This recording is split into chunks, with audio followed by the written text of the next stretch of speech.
the first time that we really saw Italian food, Rozzy audibly moaned. Yeah. And like, and not like a little like, oh wow, like Rozzy, did you make a noise there? Like no, so like I loud that I turned to her. Yeah. This is the first time that I've had to turn to her and go, you good there? Keep it in your pants. Hi, this is definitely the first time we're recording the intro. Welcome back to Penny for Your Thoughts. I'm Rozzy. I'm Shy. And today we're talking about You, Me, and Tuscany. Mm-hmm. Maybe Hamlet. I don't know. We'll see. We'll see how we're feeling. Like but first, I need to ask you a serious question. How soon is too soon to say I love you to a coffee shop you just met?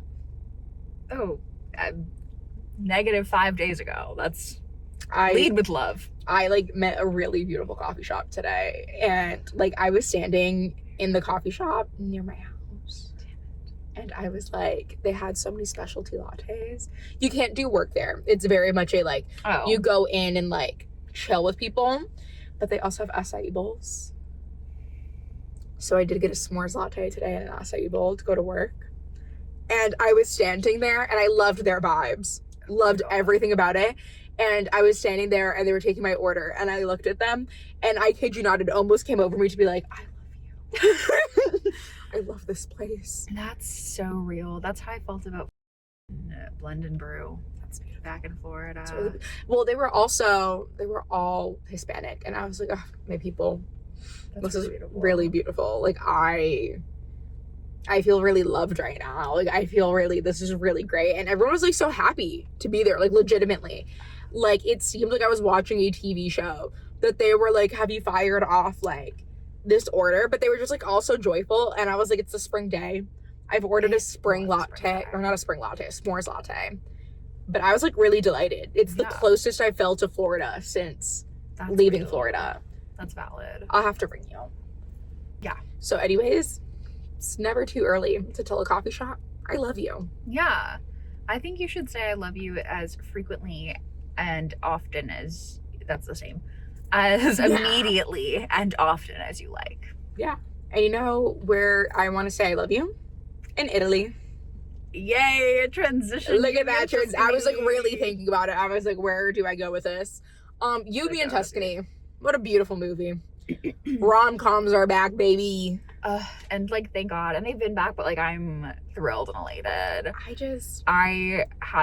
We both had such a good time. I've already seen it twice. Oh, ratings. 5 stars heart. 5 heart. It was so good. We brought 2 of my friends to go see it who are not rom-com people, keep in mind. Love and Light to Ryan. He gave it a 2.5, but he said he really liked it. That's big props in Ryan's book. Which is crazy to me, but I love Ryan's rating system. It's really gorgeous to me. It makes no sense, only to him. But I loved it. Me and Rozzy were literally laugh out loud laughing. Mm-hmm. How would you say that? Out loud laughing out loud. That's what I'm trying to look for. We were. I just didn't want to say we were LOLing. So we were laugh out loud laughing. That's how funny it was. Yeah. And we were. Sorry, I didn't want to say LOLing. Laughing out loud. We were laughing out loud. We were LOLing this week. That's how good it was. That's how funny. Yeah, no, had an absolutely delightful time. Everything was visually scrumptious. The first time that we really saw Italian food, Rozzy audibly moaned. Yeah. And and not a little oh wow, Rozzy, did you make a noise there? No, so loud that I turned to her. I've heard Rozzy make some noises at some movies. Yeah. This is the first time that I've had to turn to her and go, you good there? Keep it in your pants.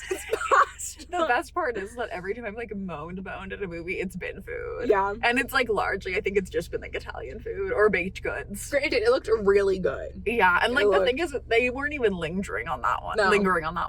There are certain shots of food they really lingered on and you really sat with, and those all looked good too. But it was a split second shot of pasta, and my body reacted. I felt something visceral. I couldn't contain it. And then I was so conscious of it that the rest of the movie they'd show food, and in my head I'd be going, keep it together. Keep it together. Keep it together. Don't make any sound. It was just, it really made me want to go to Tuscany. Oh. Me and Ryan both left the movie saying that we're really confident in our choice to be single. However, leaving that movie, it did push it a little. Both of us did walk out going, I'm not going to re-download Hinge, but I may book a one-way ticket to Italy and just see what happens. Yeah, no, that was really... It's the feel-good movie of the year. It is. It's so good. And I'm glad that it's doing decently well. Mm-hmm. I was a little worried that it'd be doing worse. It's doing decently well. People don't come out for rom-coms. People don't come out for rom-coms, and people especially do not come out for Black-led rom-coms. Yeah. And so I'm definitely going to bring my PP Jenny and my family to this because I know they're going to love it. Yeah. It's so good. It's so fun and funny. I can't wait to go for a third time and bring my mom. She's going to love it too. I love Halle Bailey. She looked stunning. Oh. She looked so good. Oh my God, yeah. She looked like every outfit they put her in, I was like, you look scrumptious. Yeah. You look scrumptious. Genuinely everything, including the people were visually astounding. No, everything was amazing. So good. And the landscapes, obviously. It feels like we're just moaning over this movie. It's kind of it's so good. It's so good. It's so fun. Put Halle Bailey in more things. Yeah. Put Halle Bailey in more things. I did like their little nod to her being a princess. Yes. That was very, also all of the references. Oh, so good. And like right off the bat, they made a When Harry Met Sally reference, and I adored it.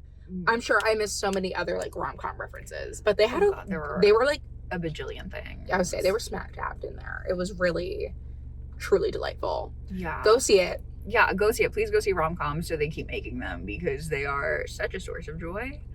It's we did come to the realization the other day. We were talking to someone at the movie theater that we go to, and they were talking about how they're not a big fan of rom-coms, and then we started talking about, or was it your friend who was talking about how they can't watch anything unless it's like a comedy mixed with something else? Yeah, that was Lee. Yeah, but the guy that was there was saying they just like rom-coms. I love rom-coms. Yeah, they're so good. What's not to love about them? Literally, they're filled with love. They're cheesy and over the top, and why wouldn't you love them? Literally. Like I said, say I love you immediately. Say I love you immediately. Don't actually do this. But the romantic thing is to go to someone's house and just stay there and pretend to be their fiance. I know what you're saying. No, I wasn't with you for a second there. You were like, don't do that. Don't do that. However, you can do that in a rom-com. And I love the like suspension of disbelief in rom-coms. So I do think there's like a current epidemic of people like demanding and needing like everything 100% realistic, or like not understanding how can they afford that outfit? Because it's a movie. Because it's a movie. Because it's a fucking movie. You're supposed to, suspend your disbelief for a little. It doesn't have to be real. It's fiction. It's fiction. Enjoy it. I think as long as it's within the realm of possibility in the world that it has created, that's fine. Yeah. You're not in the real world. If I'm watching something so down to earth, but then all of a sudden they have $1 million bajillion, well then, yeah, then I'm going, what the hell happened?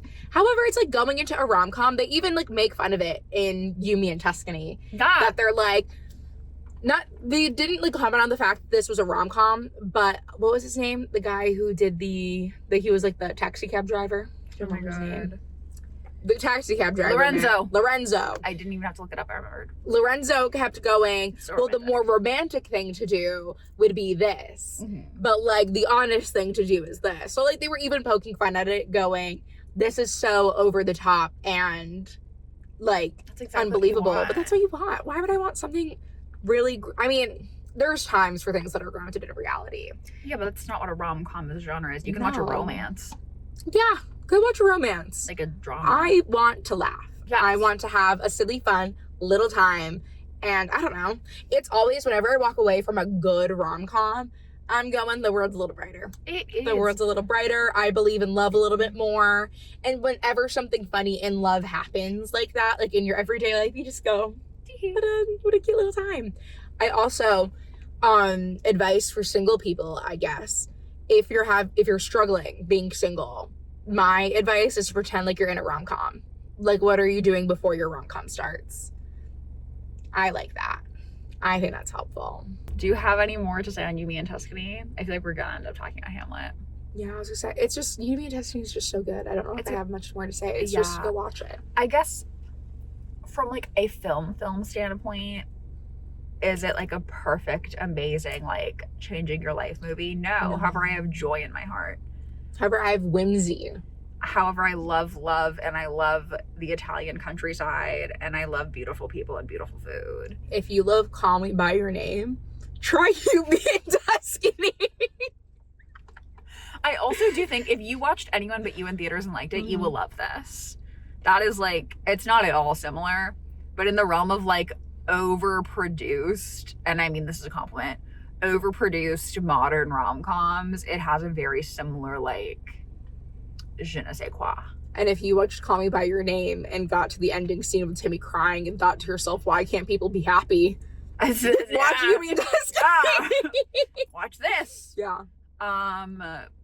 Really just can't stress enough how much fun it is. But Rozzy has a game for me. Honestly, this a rom-com game. A potentially good transition into Hamlet, because I did kind of set this up to psychologically torture you. So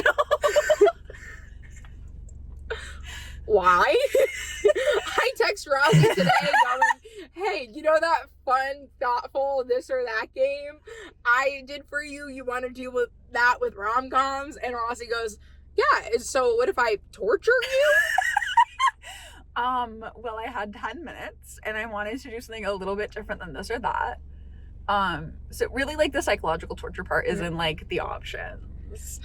But so we're doing a blind ranking of rom-com romantic leads. Oh, leads. Okay. Yeah. Is this like, do I want to marry them or just like in general? You can decide. Okay. We have 10. So it's a scale of 1 to 10. So I'm going to give you a name and you're going to give me where they're on the scale 1 to 10. And every number can only be taken once. It's a blind ranking. I'm scared. Okay. So we're going to start off relevant. Okay. Michael and You, Me, and Tuscany. Oh God. I feel like I need to say these fast, but. You don't have to. It's okay. You can think about it. Michael. I want to put him at a 7. He was very lackluster to me. Like, he was great in the movie, but I really like the movie. Mm-hmm. I don't know if I really love Michael himself. That's real. Alex and People We Meet on Vacation. Book or movie? We're only doing movies. We're only doing movies. 6. Book Alex, really high up there. Movie Alex, not as much. And I feel very passionately about that. Nick and Crazy Rich Asians. I don't remember much about Nick and Crazy Rich Asians. I haven't seen that in a while. Henry Golding. No, I know. Okay. It's just like I don't remember much about his character in per se, because it's been like years since I watched it. Granted, great movie or great plane watch. The quintessential plane watch. I don't know who you're gonna have left, so I'm gonna put him at 8, but that doesn't feel right. Okay. You're gonna like say some heinous people, and I'm gonna have to put them like near the top. Harry and When Harry Met Sally. Ooh. I'm gonna put him at a 3. I sort of want to put him at a 2, but I have a couple ideas of who you may put out there. I love Harry. I just don't think I could personally marry him. I think we're a little too similar and we would kill each other. So what's your final answer? 3. 3. Yeah. Chad and My Old Ass. I'm gonna put him at a 4. Okay. He was really sweet, but I don't like the actor. Real. Ben in Plus One. That's evil. That's evil. I had to throw Jacqueline there. Rozzy, okay. When we were going through our Jack Quaid phase last year, You know. we watched Plus One, and the way that movie was eerily like similar to my life, not like beat by beat, but like themes and characters. to a scary degree. I'm putting him at a 5. But, like, I'm so scared that you're gonna say something, or that you're gonna bring up what, we have 2 more? 3 more? 1, 2, 3, 4 left. 4 left? What have I said for numbers? You've literally done 3 through 8. Okay. So, you have 1, 2, and 9 and 10 to work with. I don't, Ben himself in the movie is great. Actually,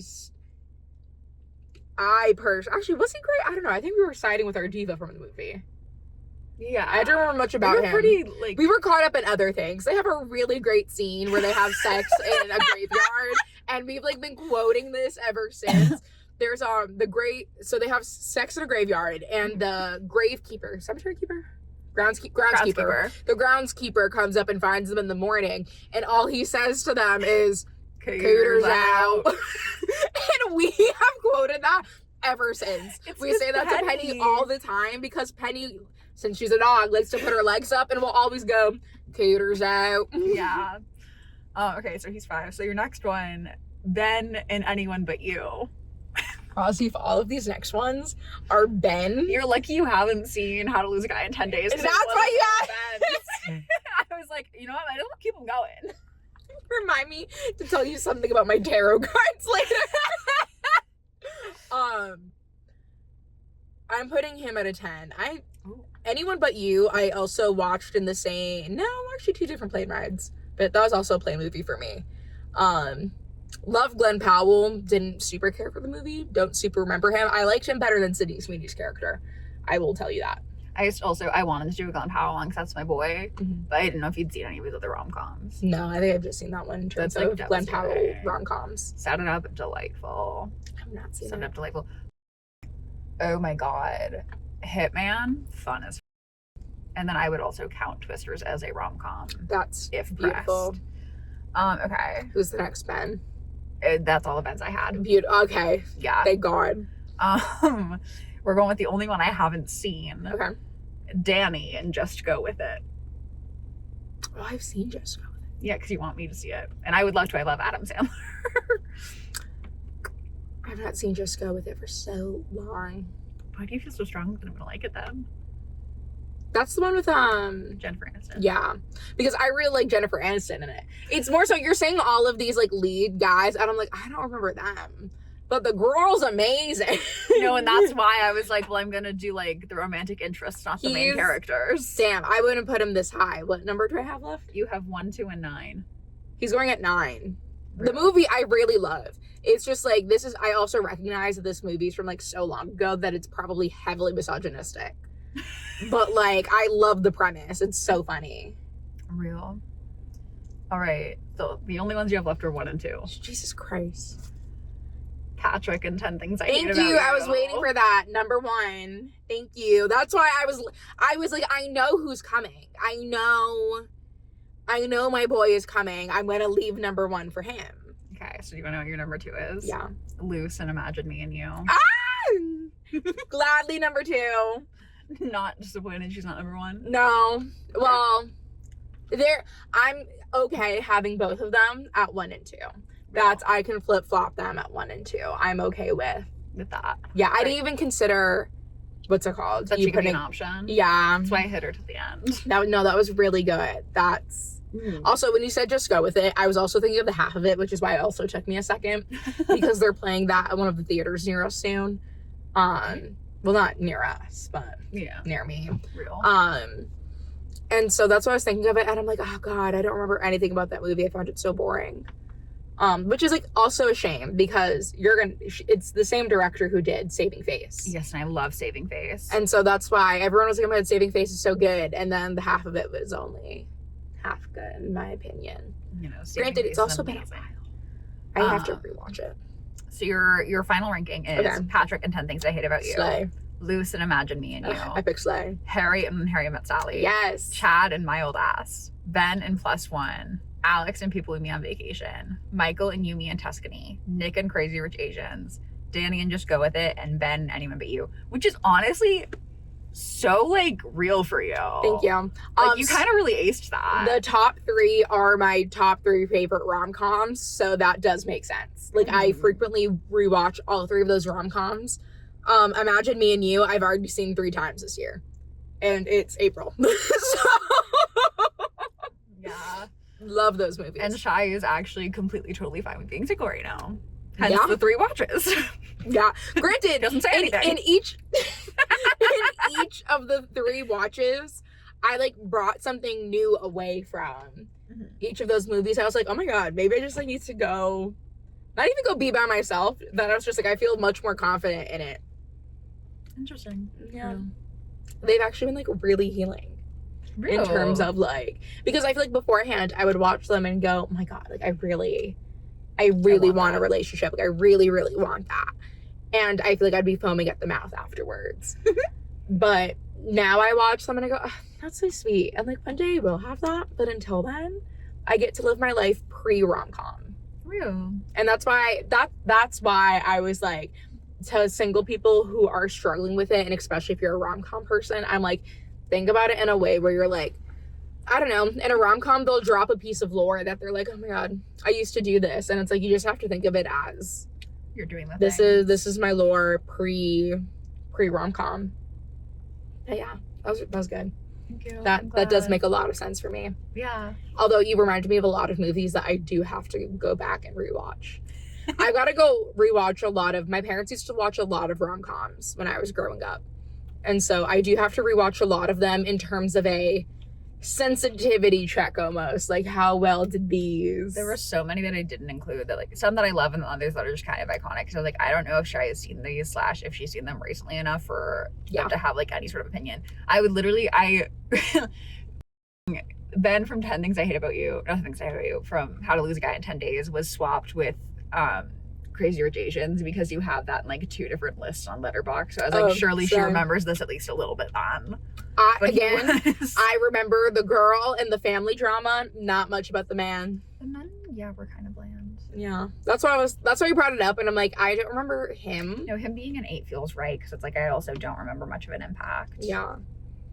The women though. Women. Divas. Great. Yeah. I'm trying to think of like another rom-com that you could have brought up that I'm like, I would have at least remembered. Well, I guess it's not a rom-com, but I half expected you to do 2 Heath Ledgers and bring in Brokeback Mountain. I thought about it, but then I was like, no, my like big switcheroo reveal is gonna be loose. No, and that's really good. That was, I love, if you haven't seen Imagine Me and You, can't recommend it enough. It makes a great double feature with Saving Face. I'm sure. It's really good. And if you don't like it, I won't take offense. I recognize that it is probably not everyone's cup of tea. However, I think for a gay British rom-com from the 2000s, it holds up remarkably well. Yeah. It's really good. I quite enjoy it. It's one of my favorite comfort movies. But slay. Oh my God, we could have done Conclave, my favorite rom-com. Amen. Ralph Fiennes. Yeah. I'll put him at number 4. Harry ranking above Ralph Fiennes and Conclave feels really powerful to me. No, that's correct. But then he'd be booting out the Mild Ass, which is also kind of real. Yeah, that's okay. I'm okay with that. Again, Chad and Mild Ass, great. Actor, not great. So, Mild Ass, also really great movie. Watch Mild Ass if you haven't. That was our first watch of this year. Yes. I didn't know where you were going with that. I was like, that's not the first thing we saw together. No, I love Mild Ass. Yeah, very, very good. I highly recommend that as well. You know what we don't recommend? Best comedy I've seen this year. We were just talking about You, Me, and Tuscany. Let's not get silly. Second best comedy I've seen this year. The thing is that all the actors were really doing amazing. I forgot that Joe Alwyn was supposed to be in it, so I saw him and I went, oh my God, hey! He was honestly like a really grounding force every time he was in a scene. It was really delightful. So, we have to bring you back a little bit to beginning of last year with the release of The Last Showgirl, starring... Wrong one now. Oh no, wait, are you talking about the movie? Yes. Okay, I thought, because you just said Joe Alwyn. No, oh yeah, no. I thought I said Life of a Showgirl again and not The Last Showgirl. No, I thought you were now saying the album was the other way. No, I think I said The Last of a Showgirl though. It's The Last Showgirl. Yeah. Starring Pamela Anderson and directed by, what's her name? Sofia Coppola? No, not that Coppola. Gia Coppola.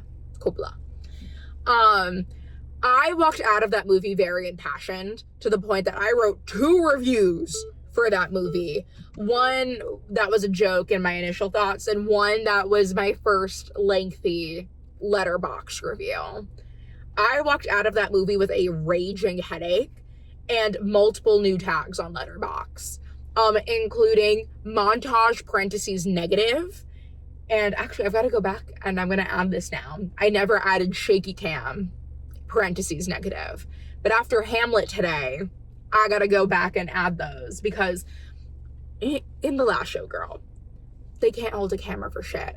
And like, I feel like they're trying to add shaky cam for like effect, really bring you into the mind of the character. I feel like it takes you out. And Rozzy got to experience what I felt leaving The Last Showgirl today. And like, the best part about it is I didn't even think about it. Which is crazy. When you said that, I was like, you're right, I have felt this feeling before. No, because like I really liked The Last Showgirl.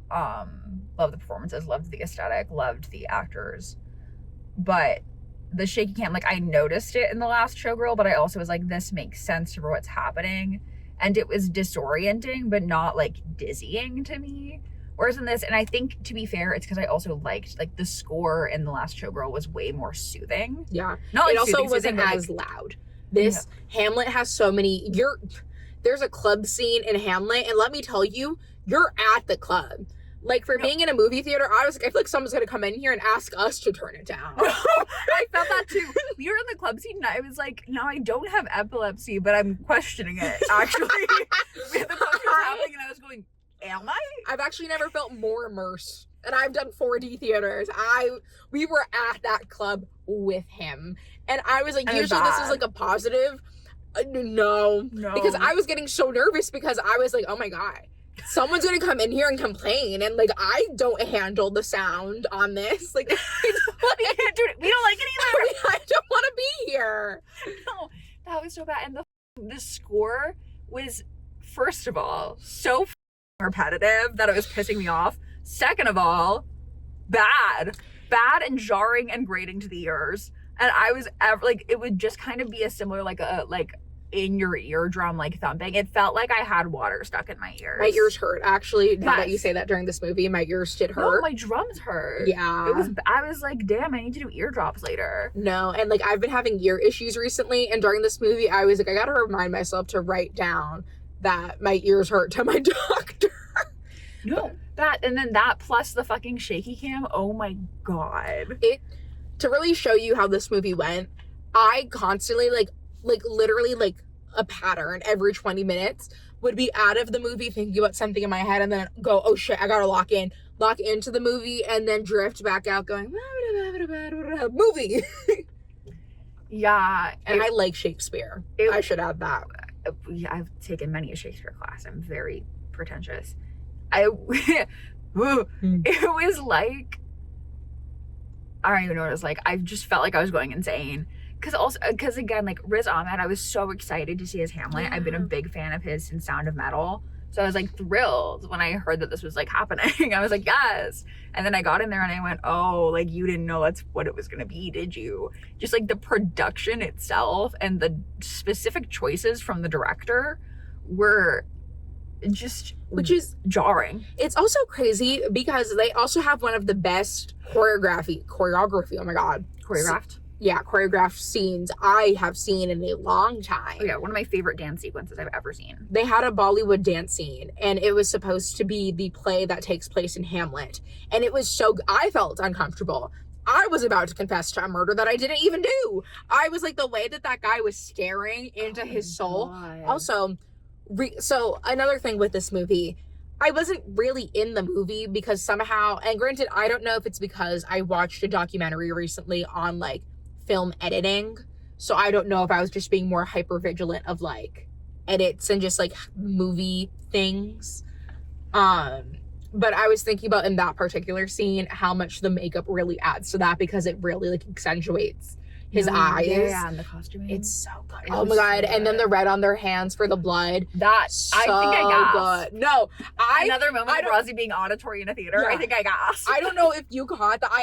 Because I was slouching because I was starting to fall asleep. And then that scene you came walk on in? and I literally went, oh, we're cooking with fire here. I was like, maybe this is about to be good. And they No. also set the damn camera down. Yeah. They This got was the only time. They got something to stabilize it. And then they went back to holding it. Because then I was like, maybe our funding went up halfway through the shoot and we got something. But then we went back. The thing that we compared it to, if you're a Shotzi fan, on our other channel, we have a Universal vlog in which I'm usually the person holding the camera.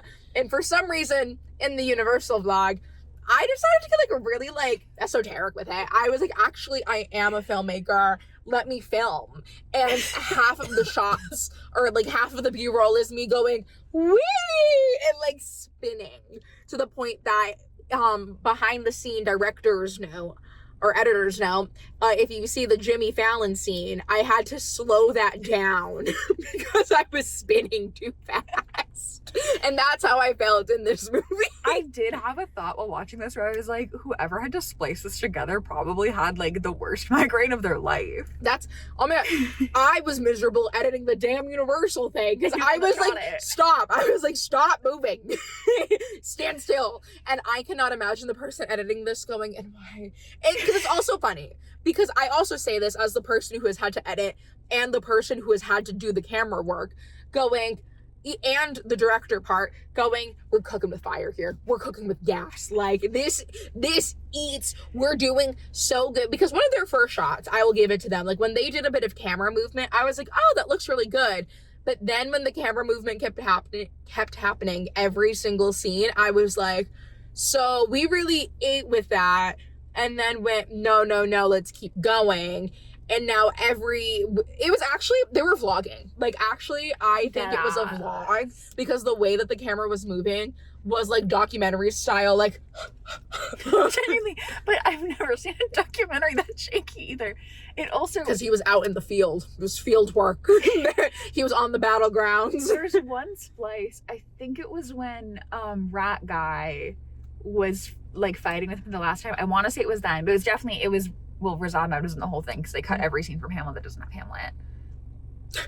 It's if someone watched Hamlet and then went, I actually want more of this guy. Which is I'm really into this guy. I'm real. It's he has his name on the play or anything, and it's I can't get enough of him. Yeah. He's great. Just him. Yeah. Where the f was I going with that? Oh, but scene with him, and I think it was the guy from Enchanted, and he plays Peter Pettigrew in Harry Potter. I can't Don't think know of his the name. actor's I keep calling him Peter Pettigrew. Yeah, we just call him Rat Guy. Anyway, him, Joe Alwyn's dad in this. Name a character to save your life. Ophelia's dad. Yeah, no, actually, they said Joe Alwyn character's name, and I went, I never knew that was your name, Diva. No, I've never heard your name before in my life. yeah, it's a lot of these. Not even in a, whenever someone's all right, give me a Shakespeare name. Your name has never come up. No. You're that irrelevant. But sorry, Joe Alwyn, you're great. Yeah, he nailed that. Until it got to a point where everyone gave up. Then he cried in a way that was camp, and I went, we should have had this the whole movie. Camp would have saved it. So me and Rozzy were alone in the theater. It was just the two of us. Also, we had a weird theater experience. The movie was at 6:35. We get there at 6:27. A couple trailers playing, which I was also sort of that's funny. Trailers are playing before the show. That's we silly. got into the movie theater at 27. Then we did go up to the thing. So I want to say it's probably 35 proper when we walked into the theater. 35 proper. Yeah. But as trailer was still already going, but we all assumed it was the first trailer. I can also tell you what time the movie was 5 minutes into it because we get in 6:35, trailers playing. We're okay, yeah, I'm gonna sit down. I'm gonna go pee, whatever. I go pee. I come back. It's a bit of a walk to the bathroom too. I come back. I walk in. First of all, I think I said out loud, "Oh, it's dark in here." And I looked at the screen and I went, "Was Riz Ahmed in anything else?" loud because there's no one else in the theater, go, yeah, you've missed 5 minutes. No dialogues happened yet, but we watched his father's funeral. It was just like really crazy to me that it did take me a second because I was really, and I stood there, like you watched me stop walking because I was like, oh, new Riz Ahmed movie after that. Another one. A new one. Oh, wow, he's in everything right now. No, Yeah. it's the movie. It's the movie. Yeah. And it was 6:42. And I looked at my phone and went, what the hell? Yeah, and it had been playing for a solid 5 minutes. Also, crazy that dialogue hadn't happened yet. I don't understand. What happened. We cut quite a bit, but then we lengthened it by just showing the scenes of Riz Ahmed walking erratically with a shaky. He was losing it. He was losing it in the sense that we think that this was filmed in chronological order of the scenes. Yeah. Because the further you get into the movie, the more that they seem like they're dying. Yeah. Like the more everything that they're falls apart. No, the more that they're like, I should have never said yes. I thought this because like in theory, your agent presents you with a Shakespeare movie, a modern day Shakespeare movie where you get to really use your acting chops. Mm-hmm. And you're like, this is going to challenge me. Joe Alwyn's going, this is my Oscar. I'm getting my supporting like role Oscar, baby. Mm-hmm. No, No, I don't know not where in that production. I don't know where we lost it in the sauce, but we did. Just so many perplexing choices. Oh my God. So there's a scene where he's in the car driving. And this is the part where me and Rozzy really lost it. This is probably about halfway through the movie. It's fucking Hamlet's big scene, the one that everyone knows. He's just left the wedding. He's up in arms. He's angry. It's the first time he's left the wedding. Sorry. He leaves multiple times. Yeah. The first time he leaves the wedding, and he's in the car, and she's speeding. And immediately, we don't get a second with Riz Ahmed / Hamlet. He immediately just goes, to be or not to be. Well, it's also a crazy editing choice because you watch him like tear out of there and you're like watching the car drive away for a long shot and then it cuts and immediately you're in the car and he's yelling. Yep. You don't even get to breathe for a second. He's already on the highway or some sort of freeway. Like he's going. It's not that he just took off. He's already established going. Granted, great scene towards the end of it where like he's talking about like, oh, but what if I just like let go and lets go of the wheel, which it sort of sucks because if you already know Hamlet's story generally, you know he doesn't die, so it sort of takes away those stakes. Yeah. Because normally I would watch a scene like that and be wincing because I'm like, oh my God, I don't want him. The truck gonna hit him. Yeah, like I don't want him to crash, but I'm like, I know Hamlet enough to know he doesn't die until the end. But speaking of stakes, they did a terrible job of establishing them. Oh my God. Throughout. Like Ophelia's death essentially feels like it means nothing. And it's like rushed over with like, it's already kind of fast in the play, but it's like. I think it's the fact that you also don't see her in the most iconic moment from the play, which is her drowning. It's just her on a stretcher. And you don't even see her for most of it. Like, you don't see her until after the scene has kind of happened. You already know who it is. Yeah. Which, again, I don't know how much of that is we already know the story. Because, like, I don't know if someone... But even then, I think if someone doesn't know the story, they're still going, well, process of elimination of who's standing there. It's not Ophelia. Yeah. The stakes were very low, but, like, everything felt pained. Which was odd. But what I was going to say earlier, there was a crazy editing choice of splicing when I think it's Hamlet fighting Rat Guy, where Hamlet does his like yelling moment, and then it's supposed to be Rat Guy yelling back at him. This sounds so silly that I don't have his character name, but I don't know what happened because it's like when they're like shaking through. I know what you're talking jump about. Cut. It's like for a split second, and then it immediately goes back, and you're like, well, because it doesn't go anywhere. But it's such a clear edit that like whatever the take was, the first one, they didn't like both. Literally, they didn't like one full take. They liked Riz's part on one and Peter Pettigrew's part on the other. And instead of just making them do a third take, they went, we'll just do both. But you can't. The body movement's slightly different because they're suddenly, it's like a YouTube cut. There's that. And then there was also, I forget what scene it happened in, but there was something where, I kid you not, we spliced away for literally a split second. And I don't even know what was happening in that one scene because I was like, whoa, wait, what the just happened? like we just like spliced away to something irrelevant. It feels like when I'm trying to make shorts for us and I feel like the scene's on me too long, but then you chime in for a split second, so then I cut to you for a split second, but if you're watching it, I recognize that it's like, why is Rozzy here for a split second? We could have just heard her off camera. That's how that second felt, and I'm like, and that's a YouTube short. This is a feature length film. It is. Yikes. I maintain my favorite version of Hamlet is Twitch's. Inspired. Thank you. Inspired, truly. And like, I just don't see anything ever topping that. You have to do, Shakespeare either needs to be, I'm genuinely sobbing because it's that tragic, or it needs to be camp as fuck. People don't understand that Shakespeare's camp. People are not making camp Shakespeare. It's really a problem. He was for the masses. He was for the masses. We were talking about and toying with the idea of Shakespeare Muppets, which I know not Shakespeare per se, but we were toying with the idea of Hamnet, but with Muppets. Being remade with Muppets. Hear us out. Ready? Disney, you have so much money, you don't need to care about copyright, baby. You can get sued. It'll be fine. You have the funds. And I'm sure Chloe Zhao and Maggie, can't remember her last name, who authored Hamnet, would be so behind it. So, hear us out. You keep Jacoby Choop. Amazing, stunning. You keep Jessie Buckley. Amazing, stunning. Both of their works as actors honestly really cannot be replaced by Muppets. No. I also think that they'll bounce off Muppets in a really beautiful way. Oh, for sure. I think it's just like they're so integral to the plot of Hamlet that you can't take them out. Yeah. Paul Mescal, I think you would agree that Kermit could do that part and eat it. Kermit, yeah. But now you may be going, oh my God, but where's Miss Piggy in that? If Jessie Buckley's still in it, where's Miss Piggy? Don't you worry, she's her stepmom. Makes so much sense, right? Who else did we have?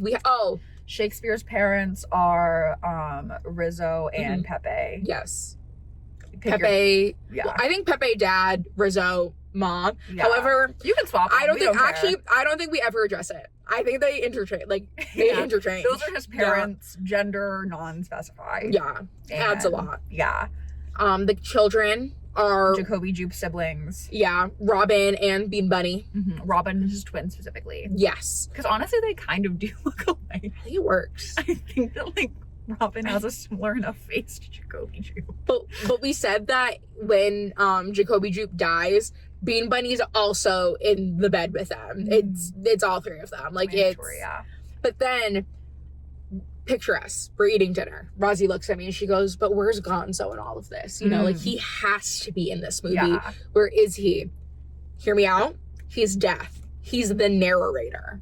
Amen. I think that really adds a lot having him be deaf, because death is already there in the movie as a character, essentially. So we're just a body.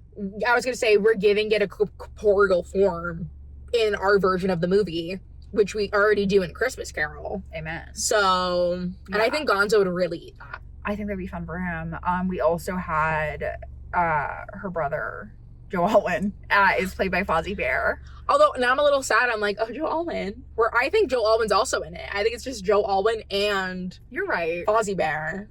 Oh, just two? Yeah, there's both of them. They're twins. Yeah, they're also twins. It's a la Christmas Carol where now there's two Marleys. Yeah. Now there's two on his brother. Even though you didn't need them, there's two of them now. I think Fozzie should always be piggybacked on him. Yes. The whole time, never. I think they switch. I think it's Joe Alwyn on Fozzie Bear and then Fozzie Bear on Joe Alwyn, and it's never addressed. It's never brought up. You have to make eye contact with both. That's really beautiful. Yeah. Really I think it'll add a lot of depth to the movie. It already has so much depth, but I think the layers. And then Sweetums is gonna be on the stage. Yeah, he has to be there. And when they do Hamlet. He's definitely an actor. Yeah. I think and we'll find a way to shoehorn the band in there. I don't know how, but we'll find a way. I think they're around her when they're watching Hamlet. Oh. Because that's kind of like the pit. Yeah, that's true. I like that. Thank you. I'm just I'm still really on the Joe Alwyn Fozzie Bear thing. That's really beautiful. That's real. That'll get him his Oscar. That's actually, it's gonna be like the Joe Alwyn. He's gonna be the next Leonardo DiCaprio. And that it's gonna be so many years down the line. And people are gonna be going, that boy needs his Oscar. And he's gonna lose it to Fozzie Bear.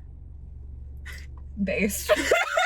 If I had to lose to someone, I'd like it to be a Muppet. When are we giving them, I know we brought this up last time, when are we giving the Muppets an Oscar? They have one. They do? They have more than Joe Alwyn. I know that they have Man or Muppet. Yeah. But I mean, like, when are we giving the Muppets themselves Oscars?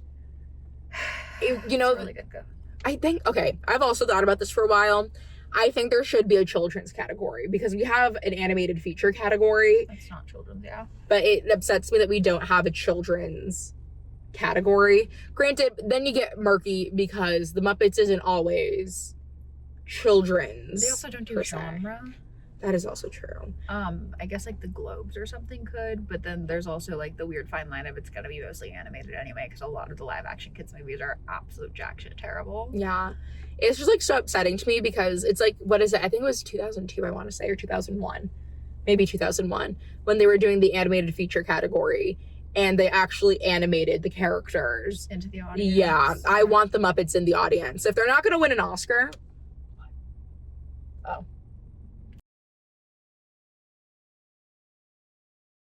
Well, with that, I didn't want to end it there. I had more to say. But maybe. But I don't think we'll be able to yeah. focus. I'm going to get Rozzy safely to her car. Anyways, bye. Bye.